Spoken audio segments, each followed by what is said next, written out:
There are certain types of people that would survive a zombie outbreak. Psychos, soldiers, people who play too much Project Zomboid. But would a sweet old lady armed only with her handbag and the contents within?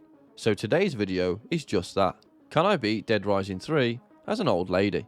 The rules of the run are as follows. I can only deal damage with the handbag or shoulder purse and any items that come out of them when thrown, with the exception of grapple moves, quick time events, and vehicles. Also with the exception of a specific boss that I will explain more about later.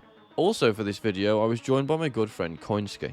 Let's get started. I rush through the tutorial without hitting any of the smackheads. Koinski arrives on the scene. Come on Doris. I'm on my way. We help a local teenager vandalise a wall, fill our pockets with purses, head off to properly start the run, and the first thing on the docket is beating our first psychopath, Z. And because the surgical stocking is king, we beat him effortlessly. Then because he's so embarrassed by being beaten by two problem pensioners, he cuts his own head off.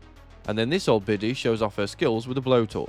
Then we get confronted by a local biker gang, Rhonda gets captured, and have to fight another boss. We tried a few tactics during this fight. I tried luring him into fire, and Koinski just went for bashing him over the head. But we needed a faster way of dealing with them, so I hopped in a car and smashed into them. After killing enough of them, the big cheese shows up and tries to run us over with his roller hog, but we kept luring him into walls and beating his ass with the contents of our purse. Then he drives into an oil tanker and gets blown into a million pieces. We encounter our friend Diego and I get bitten. And on the way to find some Zombrex, we come across Shrek, then break into a morgue with him to look for a corpse. After it turns out there's no Zombrex though, Shrek makes us drive the body back to a bar through 1,000 zombies. Then he berates me for not wanting to help him further. Alright, look lady! Don't you point those dirty sausages at me! And we head out to find more survivors to help us get some fuel for a plane. But of course we have to fetch some pointless items for the bouncer before we are allowed in. Once we do however, we get attacked by them the second we enter the building, and they force us to go out and blow up some alarms. Once we do that, we then have to destroy 2 relays. But while running around trying to find them, we stumble upon our second psychopath, Albert. This is the boss that is the exception to the rules of the run, as he stole our purses when we entered, and you can't get them back until you beat him. So we resorted to throwing boxes of organs at him and injected him with his own needles. But we clearly gave him too much, because he starts tripping out and accidentally disembowels himself from being too high. We grab our purses, destroy some military supplies, then before we take care of the relays, we help Kenny learn how to survive. Then take down the relays with ease because they are guarded by the most inept knobheads on the planet. The fact that they are clad in body armor, armed with fully automatic assault rifles, and they get beaten to death by 2 retirees is laughable. We destroy the last of the military supplies and return to the group. And faster than you can say unpaid labor, they just send us off on another mission. But before we head out, me and Koinski take our frustration out on a kitchen. Then he decides that he wants to try his hand at being a shop owner. You want a cup of jar with juice? And when that doesn't work, he adds to the stereotype of pensioners can't drive. Oh my god, what the actual fuck just happened to me? Oh my god. That was the greatest comedic timing ever. Then when we arrive at our destination, we encounter Hildy, the strangest woman I've ever seen in my life. Oh no! Oh, what have you done? Oh, what have... They don't call it the little death for nothing. Jesus. And after fighting off more of the preposterous police, we have our showdown. And we just constantly stagger her, and after causing us to get blown out of a window, she suffers death by snoo-snoo, and we steal her USB drive, give it to the group, then we find ourselves fighting another psychopath, Darlene, Now we have to fight the body positivity movement. who is surprisingly quick for a woman who can't walk. But despite this, we still managed to kick her cellulite covered ass, and due to this, she was choked with anger. Then we return to the group and Shrek shows up to kidnap Annie. But before he can, the cops show up to raid us, and we were left bewildered that they actually managed to pull this off. After this, we encounter yet another psychopath, Dylan. We gave him a good hiding, then after we save one of the survivors, we try to ingratiate her into the gang, but she didn't pass initiation. Then we meet up with Red and break into the military base to rescue the group. When we get in there, we watch the president get zombified, rescue the others, shoulder barge Shrek, then we go and grab the fuel for the plane, deliver it to Rhonda, and end up encountering Jerry, another psychopath. But because she has the highest health bar of any of the bosses we fought so far, it took such a long time for us to whittle her down. Then when we finally get her, she gets crushed under the weight of her ambition. Then after the whole ordeal, me and Koinski have an outburst of menopausal rage because we are still pumped up from the fight.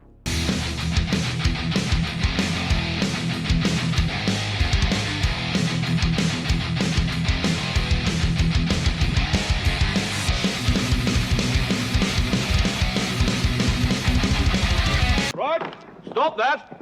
It's silly. Very silly indeed.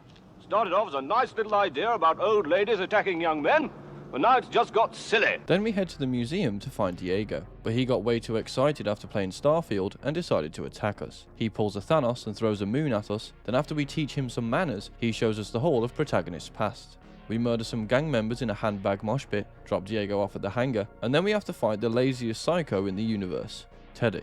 So we smash his security panels and get the most anticlimactic ending to a boss fight ever, as Teddy literally shits himself as we enter.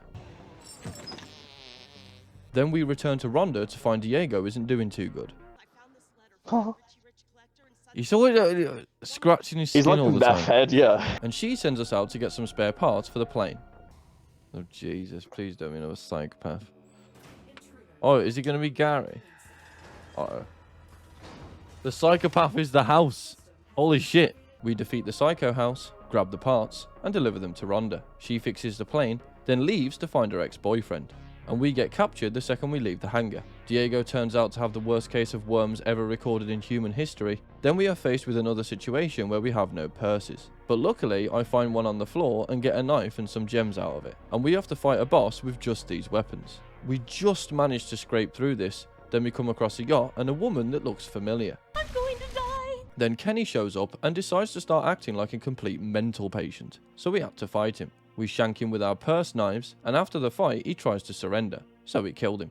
Then when we arrive at the karaoke bar, we find out that Shrek misses his Fiona, which turns out to be Rhonda. So we go and find her. When we do though, we find out that she's had her arm cut off. So we make her a badass new one, reunite her with Shrek, save Annie, get her safely to the plane, but then immediately after this, we get betrayed by Red, and have to fight a Crane.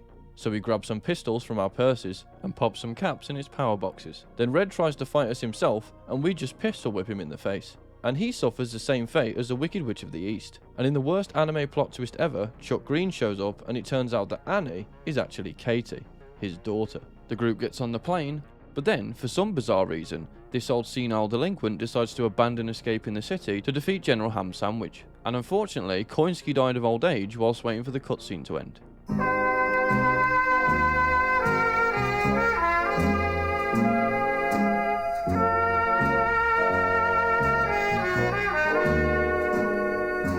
So now I'll be finishing this the same way incels spend Valentine's Day.